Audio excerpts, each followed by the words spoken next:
might be very disheartening to see at what small scale you have to begin improvements, right? Yeah. But the truth of the matter is that tends to scale exponentially. Is once you start making improvements, the improvements feed back upon themselves.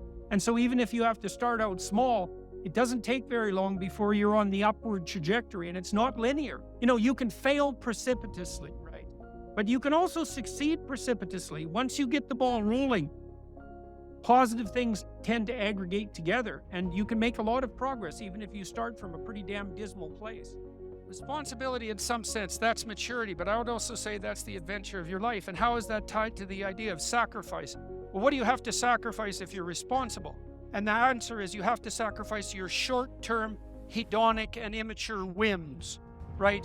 So if you're a child, if you're 2, you're impulsive, and that means that you only act for the moment, and you only act in relationship to what it is that you, as a singular individual, want in that moment.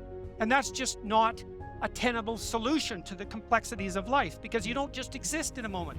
You exist as an iterated set of identities across time. You yourself are a community that extends across time, and you have to govern every action that you take in the present in relationship to the fact that you can do what you want tonight, man, but you got to put up with yourself tomorrow morning, and you got to put up with yourself for what you did tonight next week and next year and 5 years from now. And every single one of your actions is like that. And so in order to act properly, you have to sacrifice the impulsive gratification and the easy way out that's characteristic of the moment, and extend yourself across time so that you are acting in concert with the highest interest of yourself in the broadest possible range of contexts. And that's what it means to be an adult. And you do exactly the same thing with other people. In a relationship, in a marriage, you're not just who you say you are from moment to moment. You have to negotiate very carefully with your wife or with your husband on an ongoing basis, every week, every moment in some sense, while you're communicating, to understand not only how you can get what you need and you want, which may be necessary and important, especially in the long run, because you have to treat yourself properly, but so that you can do that in a way that your partner can also get what he or she needs and wants, in a way that makes both of you more likely to get what you need and want over the long span, and more so than you would get if you were alone. And if it wasn't the case, why would you bother with it? And then you have to incorporate children into that too, and that gets to be a more complex unity. So if there's 5 of you, well, how do you balance your individual needs and wants with that small collective? And that's the negotiation process that goes on in a family. And hopefully you do that too in the spirit of reciprocity and truth and love. And you take on that responsibility. And that's the core aspect of sacrifice, right? The great discovery of the human race. That's what sacrifice means.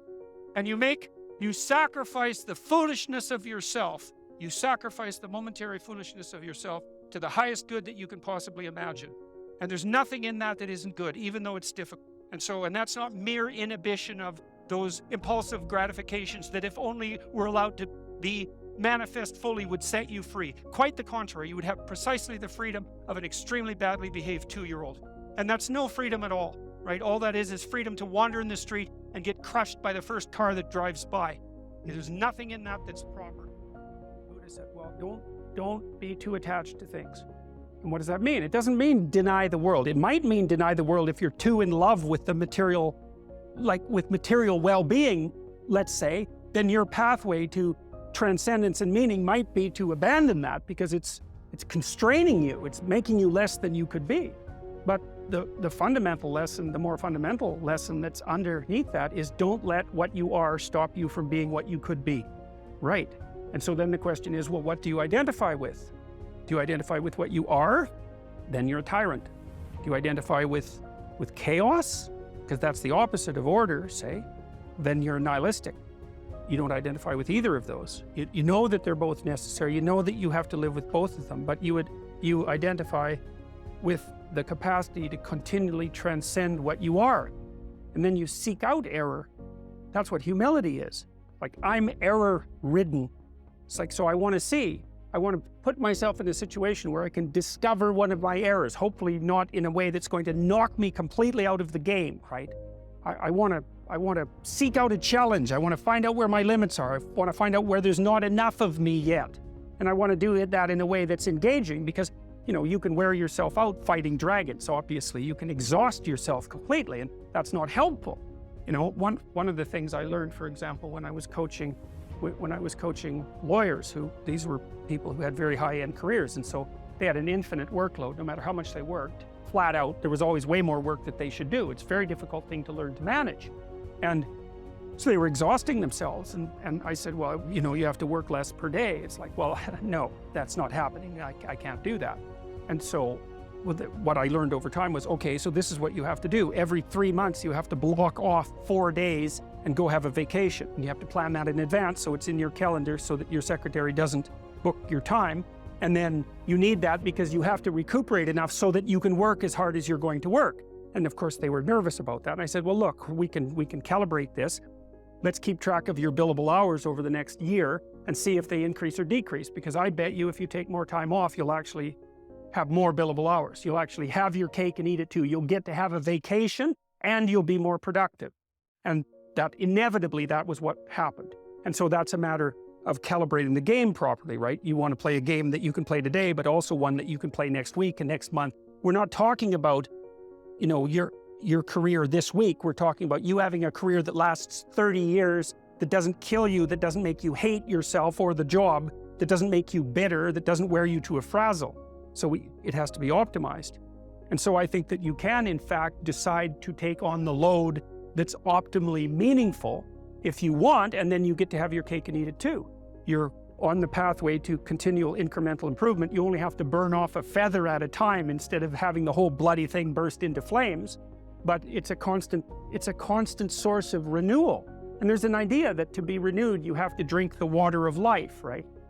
That's an old mythological idea. And what's the water? The water of life. Chaos is water. Water is chaos. Water is what washes away too much order. And to stay continually, let's say, refreshed by the water of life is to take on exactly the right amount of chaos to make sure that your garden is properly nourished. And I think meaning is actually the marker of that. In the story of Adam and Eve, God is not least. And this is God as character, or God as model for ritual emulation, or God as central narrative figure. That's another way of thinking about it. God is the spirit that you walk with when you're not self-conscious in a well-tended garden. Okay, so why do you have a garden? Precisely so you can do that. To forget about yourself for a minute, to engage in the apprehension of something balanced and beautiful, a walled garden, the proper integration of culture and nature. And the proper apprehension in that situation frees you of your self-conscious burden. And so for a moment you enter that transcendent state that's associated with the Edenic paradise. So that's God in that story. Later in the story of Adam and Eve, God is the spirit that calls you to conscience when, like Adam and Eve, you've bitten off more than you can chew. In the story of Cain and Abel, God is the spirit of conscience that calls to you when you've made improper sacrifices and are facing the consequence of your unwillingness to go all in on your life. In the story of Noah, God is the spirit that calls to you, if you're wise, when trouble is coming and you determine to batten down the hatches. In the story of Abraham, God is the spirit that calls the overprotected and unwilling, despite their resistance, out into the adventure of their life. In the story of Moses, God is the spirit that calls to those who are oppressed and in slavery to free themselves from the grip of tyranny, whether it's their psychological tyranny or whether it's the tyranny of the state. And so all of those stories point to an underlying transcendent unity of character, let's say, which is the proper model for worship and celebration and ritual emulation, that's united, that's the antithesis to the, let's say, darker and more multiplicitous spirits that might rule the world. And part of the religious enterprise is the elaboration and understanding, and then the incorporation, ingestion, and modeling of that spirit in your own life. And to the degree that you do that, you do what the Logos did at the beginning of time in Genesis. You use truth, truthful speech, guided, let's say, by love, to confront the transforming horizon of the future, the chaos and potential of the transforming horizon of the future, and turn it into the habitable order that is good. And that's a manifestation of the image of God that man and women are made in.